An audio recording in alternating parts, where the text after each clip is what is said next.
जिंदगी की राह में आप सबका हार्दिक स्वागत बा। ई कार्यक्रम बाइबल का विधिवत अध्ययन हवे। हमार ई उद्देश्य है कि आप सब परमेश्वर की इच्छा से अवगत हो जाएं, ताकि ओकरी विरुद्ध क्यों ऐसन काम ना करी कि दंड का भागी होखी। बाइबल सगरी मानव जाति खातिर छुटकारा का संदेश है। कृपा करके देखी सुनी, ताकि परमेश्वर आपकी जिंदगी का रास्ता दिखावे वाला ठहरस। दया करी प्रभु रउआ दया करे ना हो, दया करे ना भक्त करेलन को हरिया, दया करे ना भक्त करेलन को हरिया, दया करे ना। दया करी प्रभु रउआ दया करे ना हो, दया करे ना। दया करी प्रभु रउआ दया करे ना हो, दया करे ना भक्त करेलन को हरिया, दया करे ना भक्त करेलन को हरिया, दया करे ना।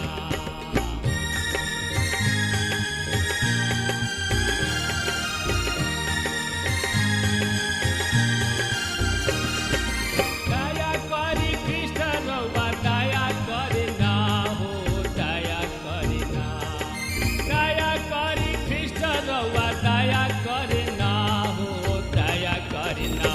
पापी करेलन बिनतिया, दया करे ना। पापी करेलन बिनतिया, दया करे ना।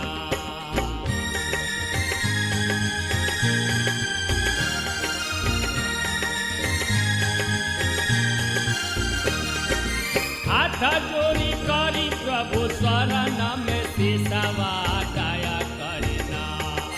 हाथ जोड़ी करी प्रभु चरण में सिसवा, दया करे ना। सेवक मांगेलन बरतनवा, दया करे ना। सेवक मांगेलन बरतनवा, दया करे ना। दया करे ना प्रभु दया करे ना जी, दया करे ना।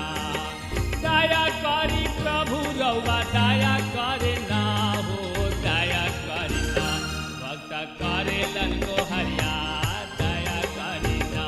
सेवक करेलन को हरिया, दया करे ना। सेवक करेलन को हरिया, दया करे ना। मित्र भाई बहन, प्रभु यीशु मसीह के नाम में प्यार भरल नमस्कार बा। हम मित्र पिछला संदेश में हमनी के पद 4 पे वापस फिर चल गो रही जा, और ये एकरा के यरीहो के संदर्भ में देख ले रही जा। जौन कुछ परमेश्वर से पैदा भइल बा उ संसार पर जीत प्राप्त करला, और अगर रुआ परमेश्वर के संतान हैं त रुआ संसार पर जीत हासिल करब। रुआ जीत कैसे हासिल करब? उ जीत जौना से संसार पर जीत प्राप्त होला। हमके विश्वास बा ई जीत लड़ाई से ना वरन विश्वास के द्वारा बा। मित्र, ई आदमी यहोशी यरीहो पर जीत कैसे हासिल कैलन? यरीहो उ दुश्मन रहन जौन की उनका सामने रहे, और उनका ओ नगर के लेबे के रहे। उ ओह नगर के कौना तरी लेबे जा रहल बने। ई युद्ध के द्वारा ना, उ कोनो युद्ध ना कैलन, पर परमेश्वर उनका के बतौले कि उनका का करे के बा। परमेश्वर कहले, हम नहीं चाहत कि तू एह नगर पर आक्रमण करा, हमला बोला।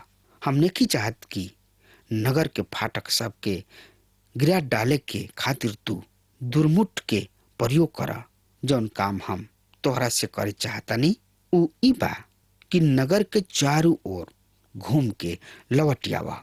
मित्र, अपना सर्वश्रेष्ठ सैनिक सबसे, नौसेना सबसे या विशेष दास्ता के अपना सेना के आगे राखे के बजाय हम चाहतानी कि 7 याजक वाचा के बक्सा उठौले आगे चले के बारे में देखले रही जा। परमेश्वर यहोशू के एगो असाधारण तरीका बतौले। यरीहो के लोग इस्राएली सब के सामना करे के कमर कस ले रहन। एकरा बारे में आज हमनी के देखे के अतः उ नगर के फाटक के बंद कर दिले और इस्राएली सब के सामना करे के तैयारी कर लिहले। जब इस्राएली आगे बढ़त फाटक तक अइलन तो हमरा ई याद राखे के होई कि फाटक सब के अंदर सेना के उनकर इंतजार करत रहे। पर जब इस्राएली फाटक सब तक अइले उ कोनो आक्रमण ना कइलन। नगर के चारों ओर घूमले और अपना शिविर सब में वापस चली अइले। यदि हम कल्पना करी तो ई निश्चित जान पड़ता कि ओह रात यरीहो के सेना पति सब के एगो बैठक बुलावल गइल होखी और ओह सब इस्राएली सब के एह रणनीति पर विचार विमर्श कइल गइल होई। उ अगला दिन उनकर सामना करे के तैयारी कैले हुई हैं और जब नगर के फाटक सब पर से प्रहरी सब इस्राएली सब के आवे के सूचना देले हुई हैं, उस सब युद्ध के खातिर जमा हो गइलन। संभवतः नगर के फाटक सब के ऊपर सैनिक खौलत तेल या पानी इस्राएली सब पर छिड़कले के खातिर तैयार भइल हुई हैं या फिर उ तीर सब के बेदे खातिर तैयार भइल हुई हैं। पर इस्राएली अंदर प्रवेश करे के कोनो चेष्टा ना कइलन। उ फिर केवल नगर के परिक्रमा कैले और फिर वापस चली गइलन और ऐसन उ 6 दिन तक कैलन।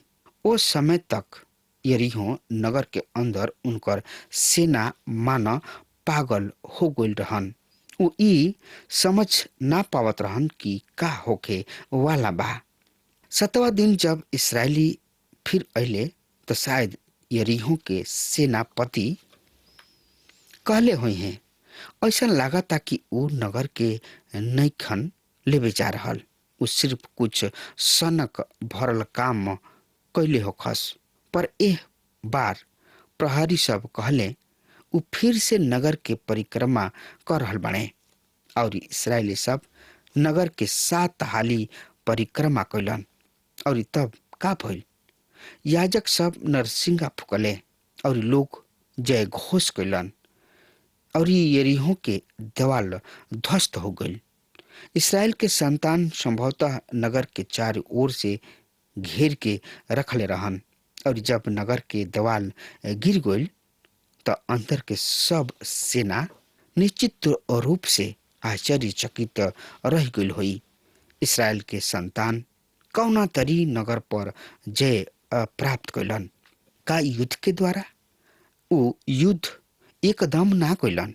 उ नगर के परिक्रमा यहोशू के आज्ञा से ना वरन अपना अनदेखा सेना सबके यहोवा परमेश्वर के आज्ञा से कैलन। बात साफ बा मित्र।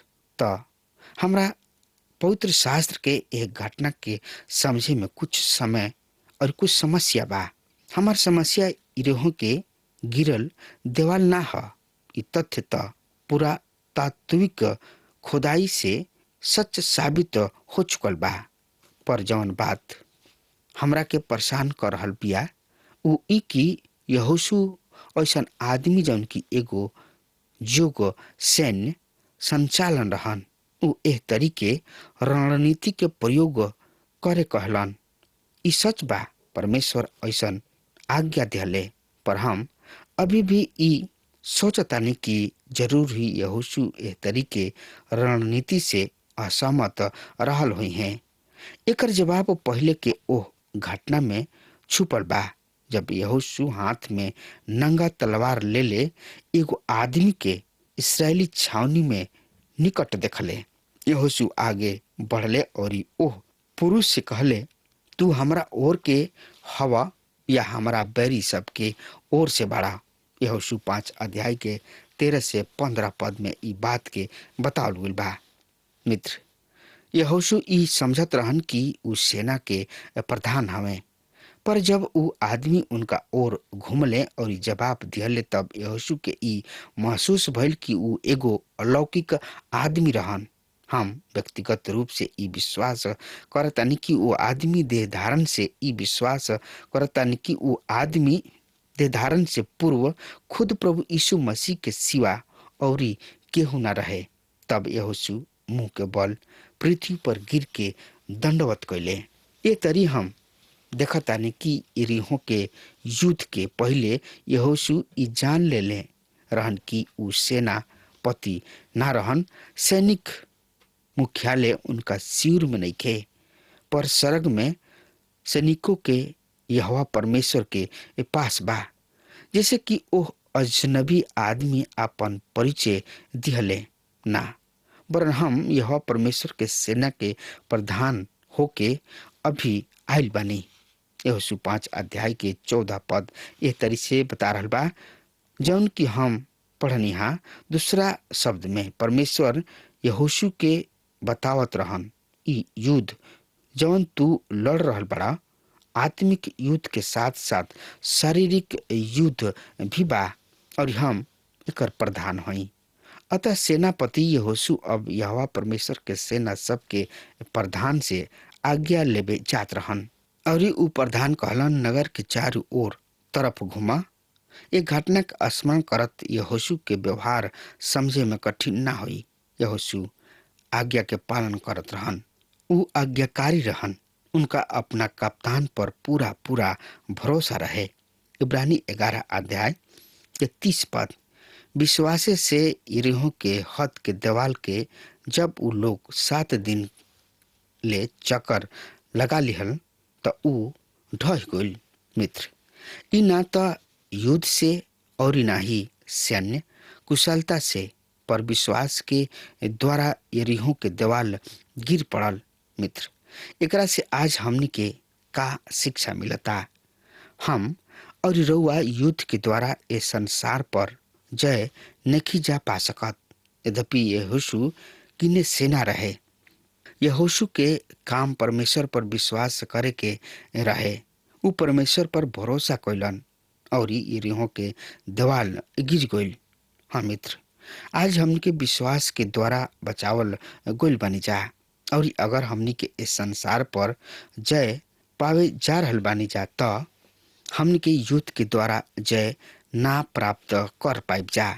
हमनी के एकरा पर विश्वास के द्वारा ही जय पा सकतानी जा।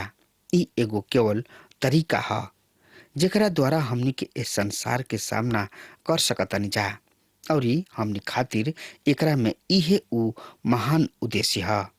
पहला यूहन्ना 5 अध्याय के 5 पद एह तरी से बता रहल बा, और उ के ह जौन की दुनिया पर जीत पावेला, खाली उ है जे ई विश्वास करला कि यीशु परमेश्वर के बेटा हवन।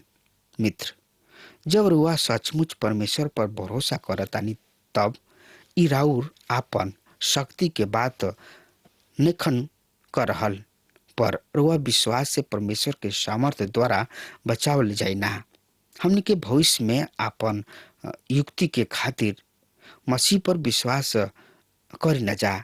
संसार में अपना मुक्ति के खातिर मसीह पर इस समय विश्वास करी न जा। मित्र, पहला यूहन्ना 5 अध्याय के 6 पद में लिखल बा, ई उहे हवन जौन की पानी और खून के द्वारा अइले, यानी कि यीशु मसीह पानी के द्वारा ना बाकी पानी और खून के द्वारा आयल रहन। मित्र, रुआ के याद होई कि क्रूस पर चढ़ावल गोला के समय प्रभु यीशु मसीह के हड्डी सब तुरल गइल ताकि पवित्र शास्त्र के बात पूरा हो जाओ। जल्दी मौत के घाट उतारे के जल्दीबाजी में रोमी लोग सूली पर चढ़ावल जाए वाला के टांग के तूर डालत रहन, पर अपना सुसमाचार में यूहन्ना हमनी के बतावत रहे। यूहन्ना 19 अध्याय के 33 से 35 पद में, पर जब यीशु के लगे आके देखलन सा कि ऊ मर चुकल बानन त उनकर टांग ना तुरलन सा, बाकी सिपाही लोग में से एगो बर्छा से उनकर पंजरी भोकलस त ऊ में से तुरंत खून और पानी निकलल। जे ई देखल उहे गवाही दिहल और उनकर गवाही सच्चा बा और ऊ जानत पाड़न की साँच कहताड़न कि तोहनी लोग विश्वास कर जा। हाँ श्रोता मित्र भाई बहन, यीशु के क्रूस पर चढ़ावल गोला के समय यूहन्ना उहवा हाजिर रहन और ऊ जवन देखले ऊ केहू और ना देखल। संभावना अधिक बा कि यूहन्ना अन्य प्रेरित के उपेक्षा क्रूस के अधिक निकट रहन। ऊ देखले कि जब ओ सिपाही बर्छा से मसीह के पंजरी में बेधले त ओकरा में से खून और पानी निकलल। सिर्फ एक ही तत्व ना वरन दूगो तत्व। यहाँ अपना पत्री में यूहन्ना एकर प्रासंगिकता में बल देताड़े। ऊ एकरा पर अपना सुसमाचार में बल देताड़े और अब ऊ वापस यहाँ उल्लेख कर रहल बाड़े। ऊ जवन पानी और खून के द्वारा आइल पानी केकर उल्लेख करता। प्रभु यीशु मसीह निकोदेमुस से कहले यूहन्ना 3 अध्याय के 5 पद में, प्रभु यीशु उनका के जवाब दिले, हम तोहरा से सच सच कहतानी कि जबले केहू पानी और आत्मा से ना पैदा होई त ऊ परमेश्वर के राज में ना जा सकेला। हाँ मित्र, पानी परमेश्वर के आत्मा द्वारा आइल परमेश्वर के वचन जन की परमेश्वर के आत्मा प्रयोग करता और खून मसीह के मृत्यु के इंगित करता। अर्थात प्रभु यीशु मसीह ऊ न केवल पानी के द्वारा वरन पानी और खून दोनों के द्वारा आयल रहन और जे गवाही देले ऊ आत्मा है, कहे कि आत्मा सत्य है। ई आत्मा ही है जौन की ए सत्य के जीवित बना सकता। मसीह हमनी खातिर मुहले पर परमेश्वर के आत्मा एकरा के हमनी खातिर सत्य बनौलन। केवल परमेश्वर के आत्मा ही मसीह के मृत्यु के रुआ खातिर वास्तविकता बना सकता और केवल परमेश्वर के आत्मा ही मसीह के पुनरुत्थान के रुआ खातिर वास्तविकता बना सकता। 7वां पद में ई लिखल बा कि 3 गवाह बाणे जौन की स्वर्ग में बाणे, पिता, वचन और पवित्र आत्मा, और ई तीनों एगो बा। 7वां पद के संबंध में विद्वान सबके कहनाम बा कि ई मूल पांडुलिपि में नइखे। पहला यूहन्ना 5 अध्याय के 8 पद में एह तरीके दर्शावल गइल बा, ऊ का सम्मति है जौन की एह 3 गवाह के पास बा। ई तीनों एगो उद्देश्य पर सहमत बा और ऊ उद्देश्य प्रभु यीशु मसीह के इस संसार के उद्धारकर्ता के रूप में उपस्थित कइल जौन की कलवरी पर आपन खून बहावले और हमनी के पाप सब के दंड भरले और गवाही देवे वाला 3 गो बाड़न और ई 3 यहाँ यही वक्त बाणे। पवित्र आत्मा रुआ मन में परमेश्वर के वचन के स्थान देले और ओकरा के लागू करला। ऊ एगो गवाह है। उनकर गवाही ई बा कि रुआ प्रभु यीशु मसीह के ओ ज्ञान के पावा जौन की रुआ के बचावेला। ई ज्ञान रुआ के परमेश्वर के वचन द्वारा मिलेला। मसीह के खून हमनी के पाप के दंड से छोड़ावेला। परमेश्वर के वचन हमनी के इस संसार में पाप के कबूल से छोड़ावेला। एगो केवल परमेश्वर के वचन ही रुआ जिंदगी के पवित्र राखेला। परमेश्वर के वचन ही इस संसार के एकमात्र सफाई एक कारक तत्व है। ई रुआ के साफ करला, ई रुआ के बचावेला। पहला पत्रस 1 अध्याय के 23 में लिखल गइल बा, काहे कि तोहनी लोग नाश होखे वाला ना बाकी नाश ना होखे वाला बिया से और परमेश्वर के जीवित और अटल वचन के द्वारा नया जन्म पौले बड़ा। मित्र, परमेश्वर के वचन मसीह के पेश कर रहल बा जौन की हमरा और रुआ पाप के खातिर आपन खून के बहावले। ऊ हमनी के पाप के खातिर मुअले। ऊ हमनी के न्याय के मृतक सब में से जी उठले। परमेश्वर के वचन ही रुआ के बचावेला और रुआ के पवित्र बनावेला। यूहन्ना यही बात पर यहाँ बल दे रहल बने। ई तीनों पृथ्वी पर गवाही देले। आत्मा वचन के पानी के प्रयोग करला। ई तीनों ए बात पर सहमत बा उ ई की ई रुआ के बचावे और ई बचा के राखे चाहलन। पहला यूहन्ना 5 अध्याय के 9 पद एह तरी से बखान कर रहल बा। श्रोता मित्र भाई बहन, जब हमनी के आदमी लोग के गवाही मान लेनी जा तब परमेश्वर की गवाही तो ओकरा से बढ़ के बा। और ई परमेश्वर की गवाही ई ह कि उ अपना बेटा के विषय में गवाही देले बाड़न। परमेश्वर हमनी के हर विषय पर समाचार ना देले। उनका समाचार सुसमाचार है और ई उनका बेटा के विषय में बा जौन की क्रूस पर हमनी के खातिर आपन जान दिहले। इहे उनकर सुसंदेश है।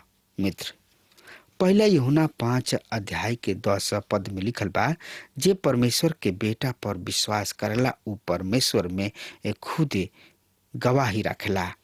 उ उनका के झूठा ठहरावला काहे कि उ ओह गवाही पर विश्वास ना कइलन जौन की परमेश्वर अपना बेटा के बारे में देले बाणे।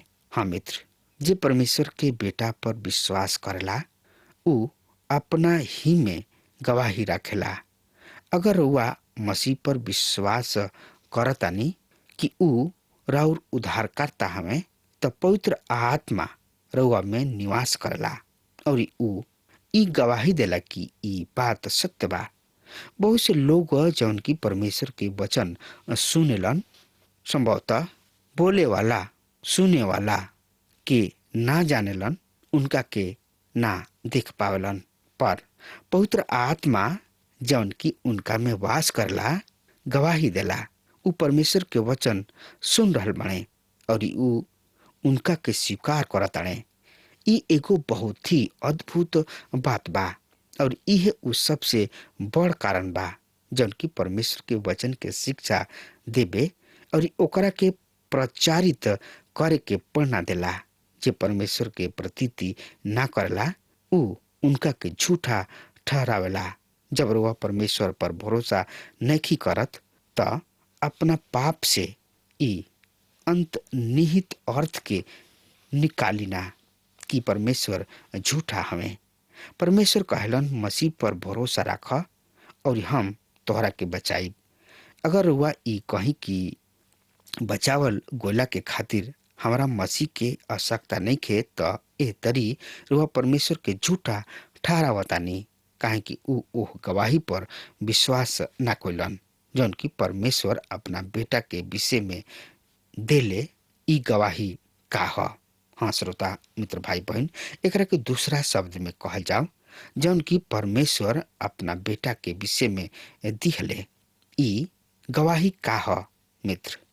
एकरा बारे में हमनी के आवे वाला संदेश में देखेंगे कि प्रभु यीशु मसीह का कह रहल बने ए विषय पर। अब हमार समय खत्म हो रहा बा, तब तक खातिर वह हमरा के आज्ञा दी। परमेश्वर वह के बहुते बहुते आशीष देश। आमीन। हमके विश्वास बा कि ई कार्यक्रम आप सब खातिर फायदेमंद सिद्ध भइल हुई। अगर आप सबके लगे बाइबल से चाहे आपकी निजी जिंदगी से कोनो सवाल होके चाहे कोनो समस्या खातिर प्रार्थना करावे चाहतनी तो हमारी फोन नंबर पर जरूर संपर्क करें और आज का दिन आप खातिर सुखद